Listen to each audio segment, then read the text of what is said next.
Sit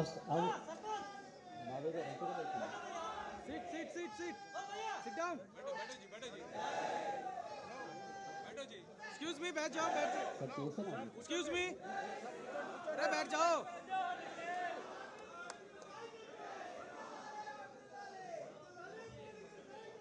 అందరూ కూర్చోవాల్సిందిగా కోరుతున్నా. అందరూ కూడా ఇవన్నీ కూడా సన్మానం తర్వాత చేస్తాం. అందరూ కూడా అందరూ కూడా వేదిక పైన ఎవరు రావాల్సిందిగా ఎవరు రాకూడదని చెప్తున్నా. అందరూ కూడా ఎవరు పైకి వెళ్ళి రాకూడదు. అందరూ కూడా వెళ్ళి మీ స్థానాల్లో కూర్చోండి. భారత్ మాతాకి. అందరూ కూడా మీ స్థానాల్లో కూర్చోండి. ఎవరు రాకూడదు పైకి, వేదిక పైకి కూడా రావద్దు. దయచేసి అందరూ కూర్చోవాలండి.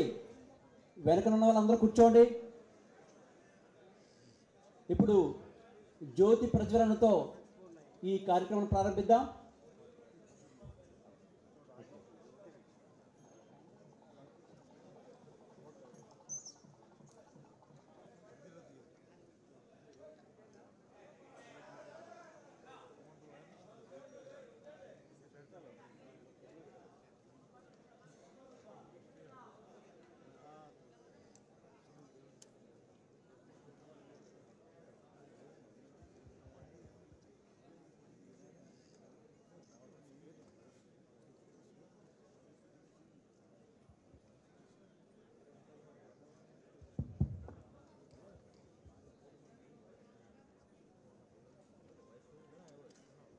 వందే మాత్ర గీతాలాపంతో ఈ కార్యక్రమం ప్రారంభిద్దాం.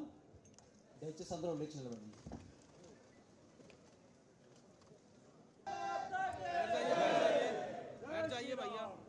ఈనాటి మన ముఖ్య అతిథి కేంద్ర రక్షణ శాఖ మంత్రివర్యులు శ్రీ రాజ్నాథ్ సింగ్ గారి గురించి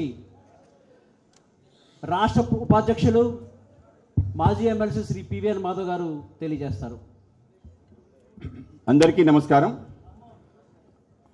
ఈరోజు ఏదైతే మేధావుల సదస్సు అని చెప్పి ఒక సమావేశం దేశవ్యాప్తంగా ఏదైతే 543 నియోజకవర్గాలు ఉన్నాయో అన్ని చోట్ల క్లస్టర్స్ రూపంలో ఏర్పాటు చేసి అన్ని క్లస్టర్స్కి దేశానికి సంబంధించిన ప్రధానమైన వ్యక్తులు, ముఖ్యంగా అమిత్ షా గారు, రాజ్నాథ్ సింగ్ గారు, జేపీ నడ్డా గారు పర్యటన చేస్తున్నారు. దాంట్లో భాగంగా రాజ్నాథ్ సింగ్ గారి యొక్క మొదటి పర్యటన ఆంధ్రప్రదేశ్ సంబంధించి విశాఖపట్నం రావటం జరిగింది. విశాఖపట్నంలో మన మేధావుల్ని అందరినీ కలవాలి అని చెప్పి మొదటి సమావేశం. దీని తర్వాత విజయవాడ, ఏలూరు సమావేశం ఉంటుంది. వచ్చేసిన అందరికీ ముందుగా నమస్కారాలు.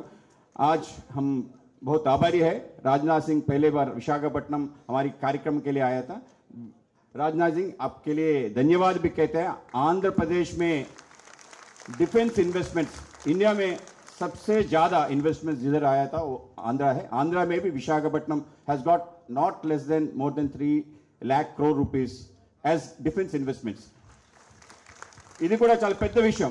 ఆ విధంగా మన ప్రాంతానికి డిఫెన్స్ సంబంధించిన ఇన్వెస్ట్మెంట్ ప్రపంచవ్యాప్తంగా విశాఖపట్నం పైన ఫోకస్ రావటం జరిగింది.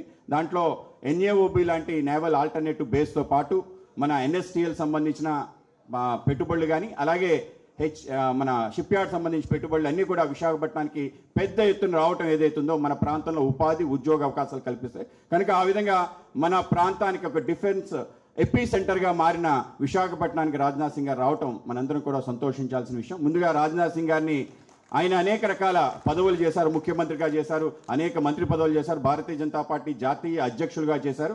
ఆయన మన ప్రాంతానికి రావటం మనందరికీ ఒక శుభ సూచకం.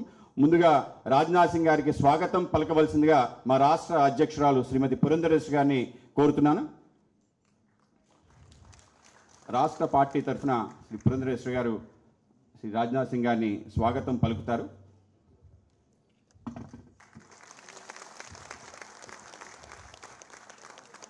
అలాగే విశాఖపట్నం భారతీయ జనతా పార్టీ ఆధ్వర్యంలో శ్రీ మేడపాటి రవీంద్ర గారు, అలాగే వాళ్ళు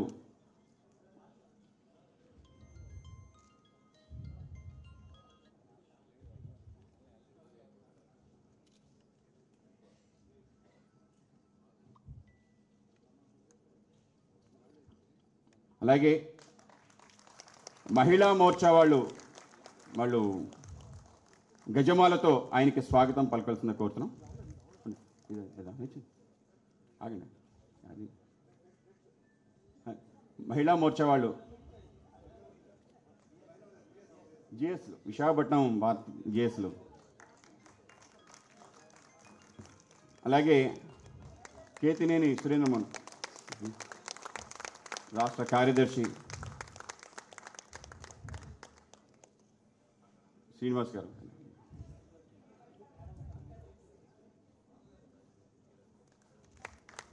వచ్చింది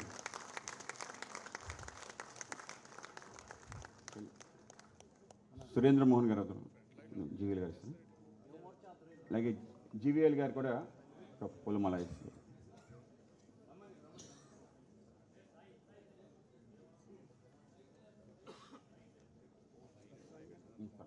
వేసండి, వచ్చండి పైకి వచ్చి ఆపండి. అందరు కూడా ఎవరైతే పూర్తి అయిపోయిందో వాళ్ళందరూ కిందకి దిగాల్సిన కోరుతున్నాం.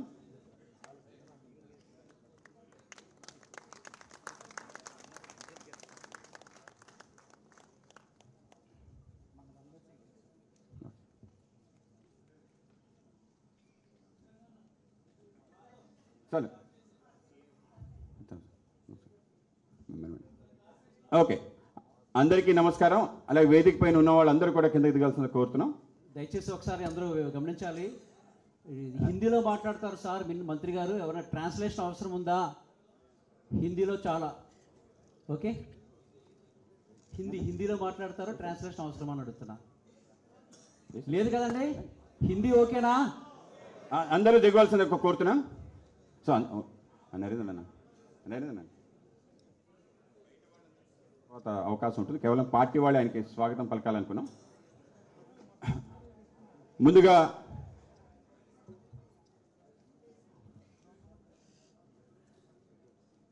ఓకే,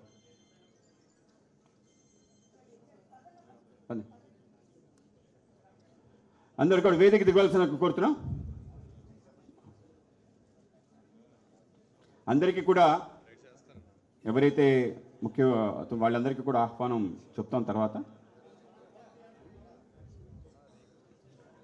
అలాగే మన ఈ కార్యక్రమంలో ఇవాళ రాజ్యసభ సభ్యులు సీఎం రమేష్ గారు ఉపస్థితులారు, ఆయనకి స్వాగతం పలుకుతున్నాం. అలాగే మన ఇంకొక రాజ్యసభ సభ్యులు శ్రీ జీవీఎల్ నరసింహారావు గారు ఉన్నారు, ఆయనకి స్వాగతం పలుకుతున్నాను. అలాగే మనందరికీ ప్రీతం నేత విష్ణుకుమార్ రాజు గారు రాష్ట్ర ఉపాధ్యక్షులు, ఆయనకి స్వాగతం పలుకుతున్నాం. అలాగే జనరల్ సెక్రటరీ కాశీ విశ్వనాథ్ రాజు గారు ఉన్నారు, ఆయనకి కూడా స్వాగతం పలుకుతున్నాం. ముందుగా మనందరినీ ఉద్దేశించి మా రాష్ట్ర అధ్యక్షులు శ్రీమతి పురంధరేశ్వరి గారు మాట్లాడాల్సిందిగా కోరుతున్నాం.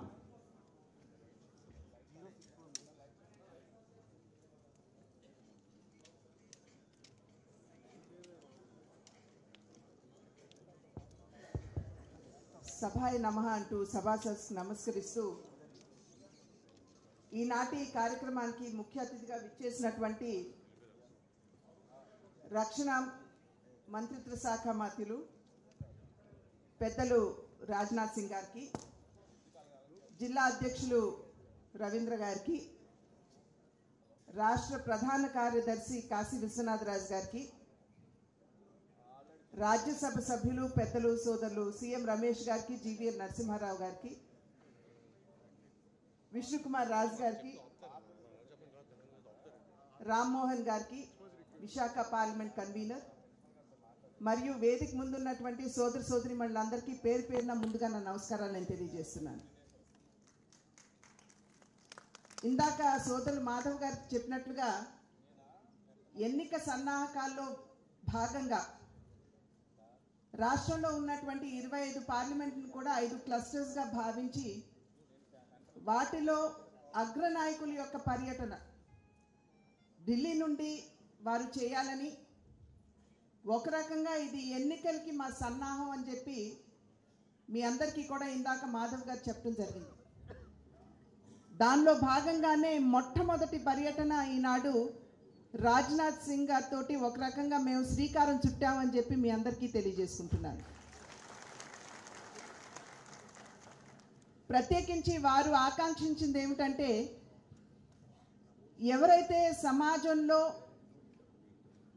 విజ్ఞులు ఉంటారో, సమాజాన్ని ప్రభావితం చేయగలిగినటువంటి వారు ఉంటారో, వారందరినీ ఒకసారి కలవాలని, ఈ 10 సంవత్సరాల కాలంలో భారతీయ జనతా పార్టీ నరేంద్ర మోడీ గారి నాయకత్వంలో ఉన్నటువంటి ఎన్డీఏ ప్రభుత్వం ఏ రకమైనటువంటి ఒక సమర్థవంతమైనటువంటి పాలనని, అవినీతి రహిత పాలనని, వారసత్వ రాజకీయాలకి చర్మగీతం పాడేటువంటి పాలనని దేశానికి అందించారో అవన్నీ కూడా వివరించి చెప్పాలి అని చెప్పి భావించినటువంటి సందర్భంలో విశాఖపట్నంలో ప్రత్యేకించి మీ అందరితోటి ఈ సమావేశం ఏర్పాటు చేసుకోవడం జరిగింది. ఆ సందర్భంలో రాజ్నాథ్ సింగ్ గారి గురించి ఇందాక మాధవ్ గారు కూడా చెప్పడం జరిగింది. వారు ఏ విధంగా ఒక సామాన్య కార్యకర్త స్థాయి దగ్గర నుండి ఈనాడు ఈ స్థాయికి వారు కేవలం వారు అంకిత భావంతో క్రమశిక్షణతో పనిచేసినటువంటి నేపథ్యంలో వారు ఈ స్థాయికి రాగలగడం అనేది మనం ప్రత్యక్షంగా చూస్తున్నటువంటి విషయం. అంటే దీని ద్వారా మనకేం అర్థమవుతుందంటే భారతీయ జనతా పార్టీ మేము సగర్వంగా అనేక సందర్భాల్లో చెప్పుకుంటూ ఉంటాం, అన్య రాజకీయ పార్టీల కంటే భిన్నమైనటువంటి పార్టీ అని చెప్పి మేము చెప్పుకుంటూ ఉంటాం. సాధారణంగా ప్రశ్నిస్తూ ఉంటారు, మీరు కూడా రాజకీయ పార్టీయే కదా, ఎన్నికల్లో పోటీ చేయాలి, గెలవాలి, అధికారంలోకి రావాలి అని మీరు కూడా ఆకాంక్షిస్తారు, మీరు ఏ రకంగా అన్య రాజకీయ పార్టీల కంటే భిన్నమైన పార్టీ అని చెప్పి మాకు పదే పదే వేస్తున్నటువంటి ప్రశ్న. నిజంగానే మేము కూడా రాజకీయ పార్టీని, మేము కూడా ఎన్నికల్లో పోటీ చేయాలనుకుంటాం, గెలవాలనుకుంటాం, అధికారంలోకి రావాలనుకుంటాం. కాకపోతే మా ఆలోచన విధానం ఏ రకంగా వేరు అని మేము చెప్తున్నామంటే, అన్య రాజకీయ పార్టీలు ఎన్నికల్లో గెలిచి అధికారాన్ని చెలాయించడానికి అధికారంలోకి రావాలి అని చెప్పి భావిస్తాయి.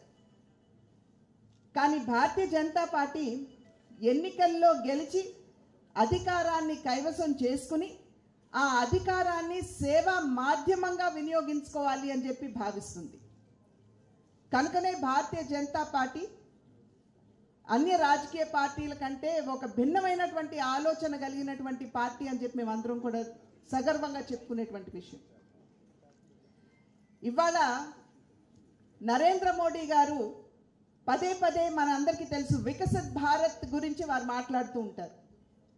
వికసిత్ భారత్ అంటే సర్వతోముఖాభివృద్ధి సాధించినటువంటి ఒక భారతదేశాన్ని 2047వ సంవత్సరానికల్లా ఆవిష్కరించాలి అనేది వారి యొక్క సంకల్పం. అయితే సాధారణంగా మనలాంటి వారికి వికసిత్ భారత్ అనగానే కేవలం ఆర్థిక పరమైనటువంటి ఆలోచనలే మనకి స్ఫురణకు వస్తాయి. అంటే ఆర్థికంగా బలోపేతమైనటువంటి ఒక భారతదేశమే వికసిత్ భారత్ అని చెప్పి మనం భావిస్తూ ఉంటాం. కానీ భారతీయ జనతా పార్టీ వికసిత్ భారత్ అనేటువంటి పదానికి ఇచ్చినటువంటి నిర్వచనం ఏమిటంటే, ఏ భారతదేశంలో అయితే పేదరికం ఉండదో లేకపోతే నిర్మూలించగలుగుతామో అదే వికసిత్ భారత్ అని భారతీయ జనతా పార్టీ విశ్వసిస్తుంది. అదేవిధంగా ఏ భారతదేశంలో మహిళలకి కేవలం రక్షణ మాత్రమే కాదు వారి సాధికారతపై ప్రత్యేకమైనటువంటి దృష్టి సారిస్తుందో అదే వికసిత్ భారత్ అని భారతీయ జనతా పార్టీ విశ్వసిస్తుంది. ఏ భారతదేశంలో అయితే మన బిడ్డలు అంటే యువత ఉపాధి అవకాశాలు వెతుక్కుంటూ కాదు 10గురికి ఉపాధి ఇచ్చే స్థాయిలో మన బిడ్డలు ఉంటారో అదే వికసిత్ భారత్ అని చెప్పి మేము విశ్వసిస్తాం. అదేవిధంగా ఏ దేశంలో అయితే మనకి ఆహార భద్రతను కల్పిస్తూ మన 5 వేలు మన నోటికి అందేలా ఇవాళ రైతులు శ్రమిస్తున్నారో ఆ రైతులకి గౌరవం అందినప్పుడే అదే నిజమైనటువంటి వికసిత్ భారత్ అని చెప్పి భారతీయ జనతా పార్టీ విశ్వసిస్తుంది. కనుకనే పదే పదే నరేంద్ర మోడీ గారు నాకు తెలిసినటువంటి జాతులు 4, అది పేద, మహిళ, యువ మరియు రైతు అని చెప్పి పదే పదే నరేంద్ర మోడీ గారు చెప్పినటువంటి మాట. ఎప్పుడైతే ఈ 4 సంక్షేమాన్ని ఆకాంక్షిస్తూ మనం వారి సేవకి అంకితమవుతూ వారిని ప్రగతి పదంలో నడిపించుకుని వెళ్ళగలుగుతామో అప్పుడే నిజమైన వికసిత్ భారత్ కళ మనకి సాకారం అవుతుందని చెప్పి నరేంద్ర మోడీ గారు చెప్పినటువంటి విషయం. ఈ 10 సంవత్సరాల కాలంలో కనుక మీరు వెనక్కి తిరిగి దృష్టి సారించినట్లయితే, ఇవాళ చూసినట్లయితే 11వ స్థానంలో ఒక ఆర్థిక శక్తిగా ఉన్నటువంటి భారతదేశం నరేంద్ర మోడీ గారు ప్రధాని అయిన తర్వాత 5వ స్థానానికి రావడం జరిగింది. సంకల్పం ఏమిటంటే రాబోయే 5 సంవత్సరాల కాలంలో ఈ 5వ స్థానంలో ఉన్నటువంటి ఆర్థిక శక్తిగా ఉన్నటువంటి భారతదేశాన్ని 3వ ఆర్థిక శక్తిగా దాని రూపురేఖలు మార్చాలి అన్నది నరేంద్ర మోడీ గారి సంకల్పం. అది మాత్రమే కాదు, గడిచిన 5 సంవత్సరాల కాలంలో మన దేశ జనాభాలో అంటే 140 కోట్ల జనాభా ఉన్నటువంటి మన భారతదేశంలో గడిచిన 5 సంవత్సరాల కాలంలో 12.5% మందిని 12.5% మన జనాభాని పేదరికం నుండి వెలుపలికి తీసుకురావడం జరిగినటువంటి విషయం. ఇది భారతీయ జనతా పార్టీ చెప్పినటువంటి మాట కాదు, అంతర్జాతీయ ఆర్థిక సంస్థలు చెప్పినటువంటి నిజం. ఏ రకంగా చేశారు అని చెప్పి మనం చూసినట్లయితే వారి జీవితాల్లో ఒక మంచి మార్పు ఇవాళ నరేంద్ర మోడీ గారి నాయకత్వంలో మేము తీసుకురాగలిగాం. ప్రధానమంత్రి ఆవాస్ యోజన కింద పేదలకి ఇళ్లు కట్టించిన, ఉజ్వల కింద మహిళలకి ఉచిత గ్యాస్ కనెక్షన్ ఇచ్చిన, మరి ముద్రా యోజన కింద వారికి కొలాటరల్ లేకుండా లోన్స్ ఇప్పించిన, 18,000 గ్రామాలకి ఎక్కడైతే విద్యుత్ లేదో అక్కడికి విద్యుత్ సరఫరా కల్పించిన, లేదా జల్ జీవన్ మిషన్ కింద ఇవాళ శుద్ధమైనటువంటి త్రాగునీరు పేదలకు అందించిన, ఆ దిశగా చూసినట్లయితే పేదల జీవితాల్లో ఒక మంచి మార్పు నరేంద్ర మోడీ గారి నాయకత్వంలో ఉన్నటువంటి భారతీయ జనతా పార్టీ దేశంలో ఉన్నటువంటి పేదలకి అందించింది అని చెప్పి సగర్వంగా మేము చెప్పుకుంటాం. అదేవిధంగా మహిళాభివృద్ధి, ఇందాక చెప్పినట్లుగా మహిళలకి రక్షణ కల్పించడం మాత్రమే కాదు, వారి సాధికారత మీద దృష్టి కేంద్రీకరించడం. ఇవాళ సెల్ఫ్ హెల్ప్ గ్రూప్స్లో చూసినట్లయితే దేశంలో 1 కోటి సెల్ఫ్ హెల్ప్ గ్రూప్స్ ఉన్నట్లయితే దగ్గర 12 కోట్ల మంది మహిళలు ఇవాళ సెల్ఫ్ హెల్ప్ గ్రూప్స్లో భాగస్వాములుగా ఉన్నారు. నిన్న మొన్నటి వరకు వారికి కేవలం 2 లక్షల రూపాయలు ఒక గ్రూప్కి అందినట్లయితే ఇవాళ 20 లక్షల రూపాయలు నరేంద్ర మోడీ గారి నాయకత్వంలో మహిళా స్వయం సమూహ సంఘాలకి ఇవాళ అందుతున్నటువంటి నేపథ్యం. జెమ్ అనేటువంటి పోర్టల్ని ఓపెన్ చేసి మహిళా పారిశ్రామికవేత్తలుగా మలచబడినటువంటి మహిళల ద్వారా ఉత్పన్నమైనటువంటి ఉత్పత్తుల్ని జెమ్ పోర్టల్ మాధ్యమంగా ఇవాళ వారు అమ్ముకునేటువంటి వస్తు మాత్రమే కాకుండా వారు ఇవాళ పారిశ్రామికవేత్తలుగా వ్యాపారవేత్తలుగా లక్షాధికారులుగా తీర్చిదిద్దేటువంటి ప్రయత్నం ఇవాళ నరేంద్ర మోడీ గారి సారథ్యంలో జరుగుతుంది. ఇవాళ మనం చూసినట్లయితే వ్యవసాయ క్షేత్రంలో ఏదైతే డ్రోన్ల మాధ్యమంగా మన పంట పొలాల్లో మనం ఫర్టిలైజర్స్ ఎరువులు చల్లుకోవాలి అని చెప్పి భావిస్తామో ఇవాళ మహిళల మాధ్యమంగా డ్రోన్ దీదీ అనేటువంటి పేరుతోటి వారికి సాధికారత కల్పిస్తూ వారి మాధ్యమంగా ఇవాళ ఈ పని చేపడుతున్నటువంటి నేపథ్యం. కనుక రక్షణ మాత్రమే కాదు, సాధికారత ఏదైతే మహిళలు ఆకాంక్షిస్తారో ఆ సాధికారత ఇవాళ మహిళలకు అందివ్వటం జరిగింది. అదేవిధంగా మన దేశంలో ఉన్నటువంటి మన యువత, మన భావి తరాల వారు, మన బిడ్డలు ఇందాక చెప్పినట్లుగా ఉపాధి వెతుక్కుంటూ కాదు, నిన్న మొన్నటి వరకు మనం చూసాం ఏ విధంగా పొట్ట చేతి పట్టుకుని ఇతర రాష్ట్రాలకి ఇతర దేశాలకి మన బిడ్డలు వెళ్ళేవారు, వలసపోయేవారు మనందరికీ తెలియనటువంటి విషయం కాదు. కానీ ఇవాళ ముద్రా యోజన కావచ్చు, స్వనిధి కావచ్చు, ప్రధానమంత్రి ఎంప్లాయ్మెంట్ గ్యారంటీ స్కీమ్ కావచ్చు, ఇవన్నీ కూడా కేవలం మన బిడ్డల్ని దృష్టిలో పెట్టుకుని ఈ కార్యక్రమాలు తీసుకుని వచ్చి వారికి తక్కువ ఇంట్రెస్ట్ తోటో లేదంటే అసలు కొలాటరల్ లేనటువంటి లోన్స్ ఇచ్చి ఇవాళ మన బిడ్డలు 10గురికి ఉపాధి కల్పించే స్థాయిలో మన బిడ్డల్ని తీర్చిదిద్దినటువంటి ఘనత కూడా భారతీయ జనతా పార్టీ నాయకత్వంలో ఉన్నటువంటి కేంద్ర ప్రభుత్వానికి దక్కుతుంది. అదేవిధంగా రైతులు, వ్యవసాయ క్షేత్రంలో అనేక సంస్కరణలు నరేంద్ర మోడీ గారు తీసుకొచ్చారు. అది ప్రధానమంత్రి ఫసల్ బీమా యోజన కావచ్చు, ప్రధానమంత్రి కిసాన్ సమ్మాన్ నిధి కావచ్చు, ప్రధానమంత్రి కృషి సించాయి యోజన కావచ్చు, మరి ఎంఎస్పి మనం దానికి చట్టబద్ధత కల్పించలేనటువంటి నేపథ్యంలో ఈయన మాధ్యమంగా కావచ్చు. ఇవన్నీ కూడా వ్యవసాయ క్షేత్రంలో మెరుగైనటువంటి మార్పులు తీసుకురావాలి అనేటువంటి ఆకాంక్షతోటి నరేంద్ర మోడీ గారు తీసుకున్నటువంటి నిర్ణయం. ఇవన్నీ ఎందుకు చెప్తున్నాం అంటే 2014 సంవత్సరానికి ముందు దేశంలో ఉన్నటువంటి పరిస్థితి మనందరికీ తెలుసు. మనం ప్రసార మాధ్యమాలు అంటే ప్రచురణ మాధ్యమం కావచ్చు, లేకపోతే ఎలక్ట్రానిక్ మీడియా కావచ్చు, మనం టీవీలు కానీ న్యూస్ పేపర్లు కానీ చూసినట్లయితే కేవలం స్కామ్ స్కామ్ స్కామ్ మాత్రమే మనం చూసేవాళ్ళం. కానీ 2014వ సంవత్సరం తర్వాత ప్రసార మాధ్యమాలు కనుక మనం ఇవాళ చూసినట్లయితే స్కామ్స్ ఎక్కడా ఉండవు, స్కీమ్ స్కీమ్ స్కీమ్ అని మాత్రమే మనం ఇవాళ భారతదేశంలో చూస్తున్నాం. నరేంద్ర మోడీ గారు స్వయంగా చెప్పారు, నేను పేదరికం నుండి వచ్చాను, పేదరికం అంటే నాకేంటో తెలుసు, పేదరికం నా నరాల్లో జీర్ణించుకున్నటువంటి సందర్భంలో ఆ పేదవాడికి న్యాయం చేసే దిశగా నేను అడుగులు వేస్తానని చెప్పి వారు చెప్పడం జరిగింది. ఈ 10 సంవత్సరాల కాలంలో వారు ఏ కార్యక్రమం చేసినా కూడా దేశంలో ఉన్నటువంటి పేదవాడి అభివృద్ధి కోసం, సంక్షేమం కోసం, అభ్యున్నతి కోసమే మాత్రమే వారు పనిచేశారనేటువంటి విషయం మనకి సుస్పష్టంగా అర్థమవుతుంది. ఇవాళ మనం విశాఖలో ఉన్నాం. సాధారణంగా మన మనసులో ఉండేటువంటి లేదా మన మనసుల్ని తొలిచేటువంటి విషయాలకు వస్తే ప్రధానంగా మనం వైజాగ్ స్టీల్ ప్లాంట్ అంటాం, లేదంటే మనకి ఇక్కడ రైల్వే జోన్ గురించి మనం మాట్లాడుకుంటాం.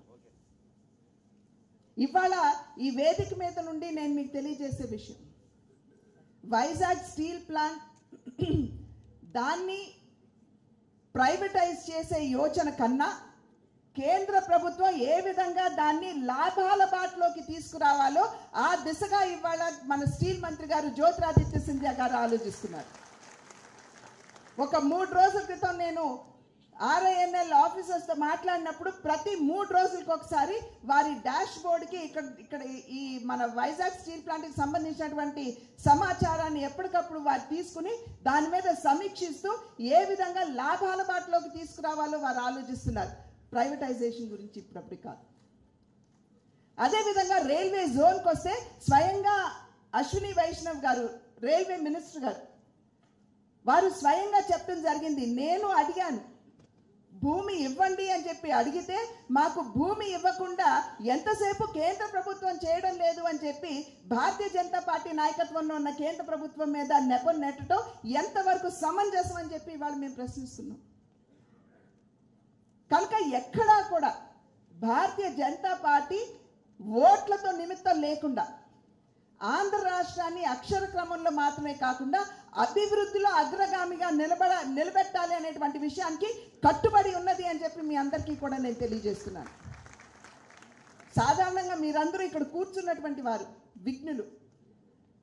ఒకంత నేను చెప్పాలంటే ప్రసార మాధ్యమాల్లో వచ్చినటువంటి విషయాలతోటి చాలా వరకు ప్రభావితం అవుతూ ఉంటారు. కానీ నేను ఇవాళ మీ అందరి ముందు నిలబడి చేసేటువంటి అభ్యర్థన ఏమిటంటే, మీరు కేవలం ప్రసార మాధ్యమాల మీద మీరు ఆధారపడటం కాదు, ఎక్కడైనా మీకు అనుమానం ఉన్నట్లయితే మీరు మమ్మల్ని అంటే భారతీయ జనతా పార్టీ నాయకుల్ని కావచ్చు, లేకపోతే ఇక్కడ ఉన్నటువంటి వారు చాలా మందితోటి నాకు సన్నిహిత సంబంధాలు ఉన్నాయి, ముఖ పరిచయాలు ఉన్నాయి. మీరు వెంటనే నాకైనా సరే, నేను ఎప్పుడు ఎవరు ఫోన్ చేసినా కూడా వారు ఫోన్ ఆ సమయంలో ఎత్తలేకపోయినట్లయితే వెంటనే వారికి రిప్లై చేసేటువంటి అలవాటు నాకున్నది మీ అందరికీ తెలుసు. కనుక అటువంటి అనుమానాలు ఉంటే ఖచ్చితంగా మీరు చొరవతోటి మమ్మల్ని అడిగి తెలుసుకుని ఆ తర్వాత మీరు ఏదైతే మీరు కన్క్లూజన్కి వస్తారో దాన్ని నిర్ధారించుకోమని మాత్రమే నేను ఇవాళ ఈ వేదిక మీద నుండి అభ్యర్థిస్తూ, నేను ఇందాక చెప్పినట్లుగా ఆంధ్ర రాష్ట్ర అభివృద్ధికి, ఆంధ్ర ప్రజల యొక్క అభివృద్ధికి, సంక్షేమానికి భారతీయ జనతా పార్టీ కట్టుబడి ఉన్నది అని చెప్పి తెలియజేస్తూ, రాబోయే కాలంలో కేంద్రంలో మాత్రమే కాదు రాష్ట్రంలో కూడా భారతీయ జనతా పార్టీని మీరు ఆశీర్వదించినట్లయితే అవినీతికి తావు లేనటువంటి ఒక పరిపాలన కావచ్చు, లేకపోతే దృఢమైనటువంటి నిర్ణయాలు తీసుకునేటువంటి పాలన కావచ్చు, ఖచ్చితంగా మాకు అందించేటువంటి అవకాశం కల్పించిన వారు మీరవుతారు. కాబట్టి కేంద్రంలో అదేవిధంగా రాష్ట్రంలో మా నినాదం ఈసారి ఆంధ్రాలో ఒకసారి, కేంద్రంలో మరోసారి భారతీయ జనతా పార్టీ సర్కార్ అని. కనుక మీరు ఆ దిశగా మమ్మల్ని ఆశీర్వదిస్తారని చెప్పి విశ్వసిస్తూ సెలవు తీసుకుంటున్నాను. నమస్కారం. జై హింద్. ధన్యవాదాలు పురంధరేశ్ గారికి. ఇప్పుడు మనందరం కూడా వేచి ఉన్న శ్రీ రాజ్నాథ్ సింగ్ గారు ఉపన్యసిస్తారు. I request Shri Rajnath Singh ji to kindly speak.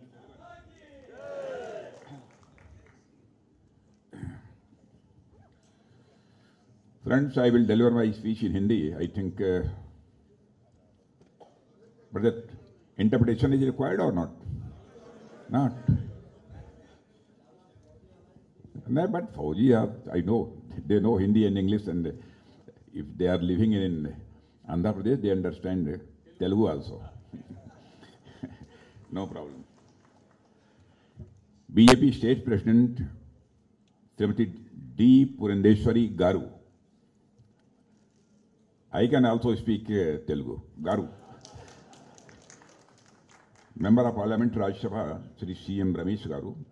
Member of Parliament Rajya Sabha, Sri J.V.L. Narasimha Rao Garu. State Vice President, Mr. P.V.N. Madhav Garu. State Vice President, Mr. Vishnu Kumar Raju Garu. Party General Secretary, Sri Kashi Vishwanath Garu. District President, Sri Ravindra Garu. और यहाँ present हमारे serviceman और अन्य intellectual class के हमारे brothers and sisters. वैसे Modi government की major achievements क्या हैं, इसके बारे में पुरंदेश्वरी जी ने बहुत ही डिटेल में सारी बातें आपके सामने रखी हैं, उसकी मैं चर्चा नहीं करूंगा। लेकिन मैं इस विषय पर अपने विचार व्यक्त करने की कोशिश करूंगा कि वाई बीजेपी क्यों। आपने देखा होगा कि पहले की पॉलिटिक्स में लीडर्स आते थे, जनता को बहुत सारे एश्योरेंसेस देते थे, आश्वासन देते थे, कमिटमेंट्स करते थे, लेकिन अपने आश्वासनों को वह पूरा नहीं करते थे। नेताओं की वर्ड्स और डीड्स, उनके और कहने और करने में बहुत अंतर था। इसी कारण भारत की पॉलिटिक्स और भारत के पॉलिटिशियंस पर से जनता का विश्वास धीरे धीरे कम होता चला गया। यानी पॉलिटिशियंस जो बोलते थे, लोग उस पर जल्दी विश्वास नहीं करते थे।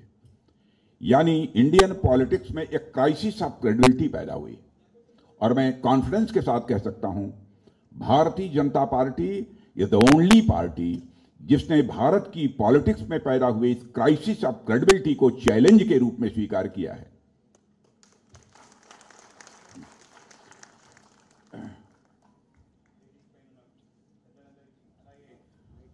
వేదిక పైన ఉన్న పెద్దలందరికీ నమస్కారాలు తెలియజేస్తూ, నేను మోడీ గారు సంబంధించిన అనేక విజయాల గురించి మా రాష్ట్ర అధ్యక్షులు పురంధరేశ్వరి గారు ప్రస్తావించారు. వాటిపైన కాకుండా నేను ఎందుకు బీజేపీ మనం ఇంకొకసారి ఎన్నుకోవాలనే విషయం మీకు చెప్తాను. రాజకీయాల్లో అనేక మంది నాయకులు, అనేక మంది పార్టీలు వస్తుంటాయి. వాళ్ళు అనేక రకాల విషయాలు మాట్లాడుతుంటారు. వాళ్ళు ఏ మాట మాట్లాడారో, ఏ పని చేశారో, మాటకి చేతకి దానికి సంబంధం లేకుండా ఉంటుంది. అలాగే రాజకీయ నాయకులపైన విశ్వాసం కూడా అందరికీ కూడా కోల్పోయే పరిస్థితి వచ్చింది. ఎందుకంటే వాళ్ళు చెప్పినది వాళ్ళు అమలు చేయకపోవటం. ఇవాళ భారతీయ జనతా పార్టీ ఒక్క ఏకైక పార్టీ దేశంలో ఏవైతే హామీలు ఇవ్వటం జరిగిందో ఆ హామీలు పూర్తి స్థాయిలో నెరవేర్చి మీ ముందు నిలబడింది. ఆ విధంగా మీ అందరి విశ్వాసాన్ని కూడా చూరగొంది. हम जो कहते हैं वह करते हैं। हमारे वर्ड्स और डीड्स में कोई अंतर नहीं होता है। और मैं कहना चाहूंगा कि बीजेपी के इलेक्शन मैनिफेस्टो को उठाकर देखिए, चाहे वह 1951 का जनसंघ के समय का इलेक्शन मैनिफेस्टो हो अथवा 2014 का इलेक्शन मैनिफेस्टो हो, 29 का इलेक्शन मैनिफेस्टो, जो हम लोगों ने कमिट किया था इस देश की जनता के साथ, उस कमिटमेंट को अक्षरशः पूरा किया है। जैसे 51 में हम लोगों ने कहा था कि जब हमारी गवर्नमेंट आएगी तो हम आर्टिकल 370 को स्क्रैप करेंगे, इसे हम समाप्त करेंगे। और जब जब इलेक्शन होते रहे, हर इलेक्शन में हम इस बात को कहते थे, हमारे पॉलिटिकल अपोनेंट्स ये कहते थे कि जब इलेक्शन आता है तब यह आर्टिकल 370 को स्क्रैप करने की बात करते हैं, लेकिन यह कभी इसे स्क्रैप नहीं कर पाएंगे। लेकिन हम लोगों ने कहा था जिस दिन पार्लियामेंट के दोनों हाउसेज में हमको क्लियर मेजॉरिटी मिल जाएगी, हम डंके की चोट पर इस आर्टिकल 370 को स्क्रैप करेंगे और जम्मू कश्मीर को वही स्टेटस देंगे जो हिंदुस्तान के अन्य राज्यों का स्टेटस है। భారతీయ జనతా పార్టీ ఏదైతే చెబుతుందో అది పూర్తి చేస్తుంది. అది కేవలం ఇప్పుడేనే కాదు, 1951లో భారతీయ జనసంఘ్ ఏర్పడిన నాటి నుంచి ప్రతిసారి ఎన్నికల ప్రణాళిక ఏదైతే మేనిఫెస్టో మేము విడుదల చేస్తామో 1951 కానీ 2014 కానీ 2019 కానీ ఏవైతే హామీలు ఇచ్చామో అవి నెరవేర్చడం జరిగింది. 1951లో మేము ఒక మేనిఫెస్టోలో అతి ప్రధానమైన అంశం 370 అధికరణని రద్దు చేస్తామని చెప్పడం జరిగింది. మిగతా పార్టీలు వాళ్ళందరూ కూడా హేళన చేసేవాళ్ళు, వీళ్ళు అధికారానికి వస్తే దీన్ని రద్దు చేసే ధైర్యం దమ్ము లేదని చెప్పి మాట్లాడుతుండేవాళ్ళు. అయితే ఎప్పుడైతే మనకి 2 సభల్లో లోక్సభ రాజ్యసభలో పూర్తి స్థాయి మెజార్టీ వస్తుందో తప్పనిసరిగా 370 అధికారాన్ని రద్దు చేస్తామన్నాం. అదేవిధంగా మనం చూడటం జరిగింది. 370 అధికారాన్ని మేము రద్దు చేసి ముందుకెళ్ళటం జరిగింది. हम लोगों ने कहा था कि ट्रिपल तलाक हम समाप्त करेंगे, लेकिन आपने देखा गवर्नमेंट बनते ही हमने ट्रिपल तलाक को समाप्त कर दिया. हमने यूनिफॉर्म सिविल कोड की भी बात कही थी और हमारे उत्तराखंड स्टेट ने आपने देखा कि यूनिफॉर्म सिविल कोड को लागू कर दिया. हमने कहा था कि जिस समय हमारी गवर्नमेंट बनेगी अयोध्या की धरती पर भव्य राम का मंदिर बनने से हमें दुनिया की कोई ताकत नहीं रोक पाएगी.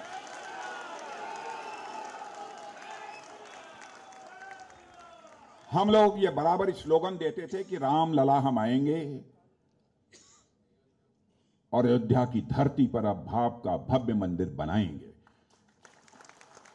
लोग ये पूछते थे, यह बीजेपी वाले बार बार कहते हैं कि रामलला हम आएंगे, मंदिर बनाएंगे, लेकिन तारीख नहीं बताएंगे, डेट नहीं बताएंगे. मेरे बहनों भाइयों, आपने देख लिया कि वह समय आ गया. 22 जनवरी को रामलला अपनी कुटिया से हटकर अपने महल में आ गए, अपने पैलेस में आ गए और भव्य मंदिर का निर्माण अयोध्या की धरती पर हो गया. ट्रिपल तलाक संबंधिंచిన అంశాన్ని మేము वन मिनट ट्रिपल तलाक को भी हमने चुटकी बजाकर समाप्त कर दिया. लोगों ने यह कहा कि साहब भारतीय जनता पार्टी यह कम्युनल पॉलिटिकल पार्टी है, हिंदू मुसलमान क्रिश्चियन इस आधार पर डिस्क्रिमिनेशन करती है. लेकिन मैं पूरे कॉन्फिडेंस के साथ मैं कहना चाहता हूं कि हम हिंदू मुस्लिम क्रिश्चियन पारसी यहूदी इस आधार पर पॉलिटिक्स नहीं करते.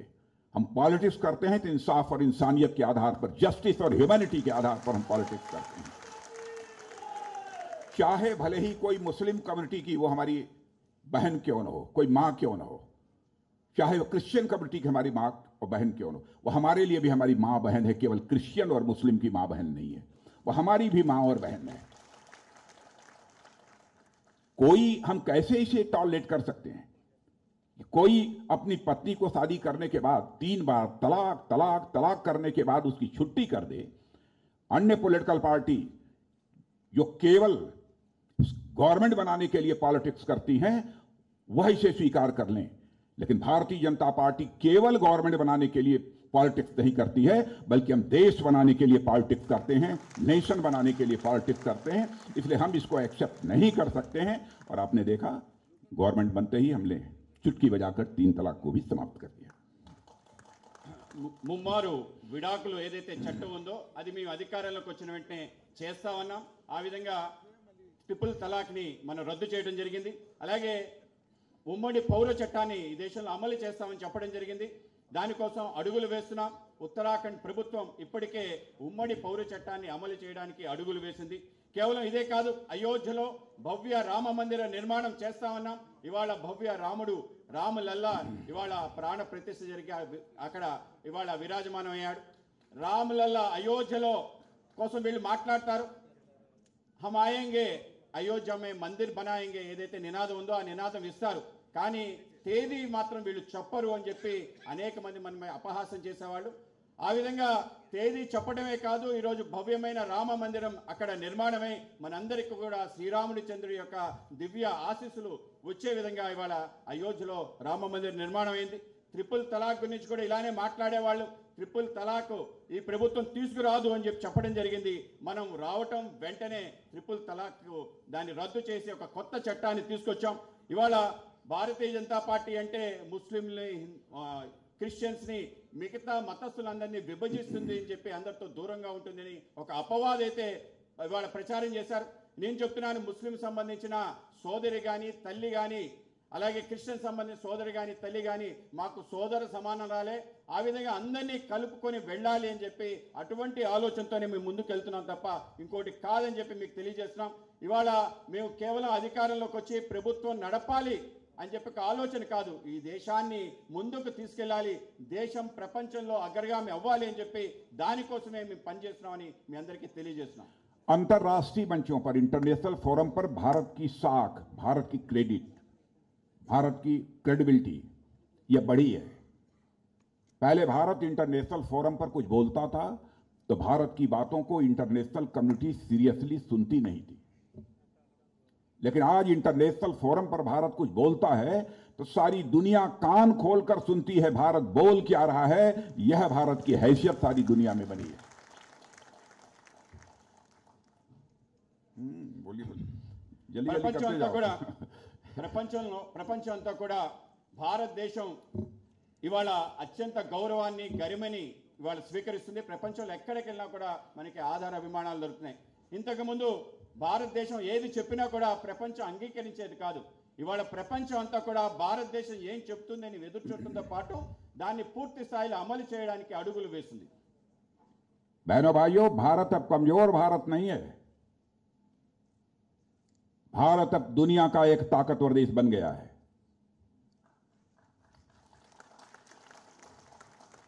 भारत को यदि कोई आंख दिखाएगा तो आंख दिखाने वाले को हम जवाब देना भी जानते हैं. यह हैसियत अब भारत की बन गई है.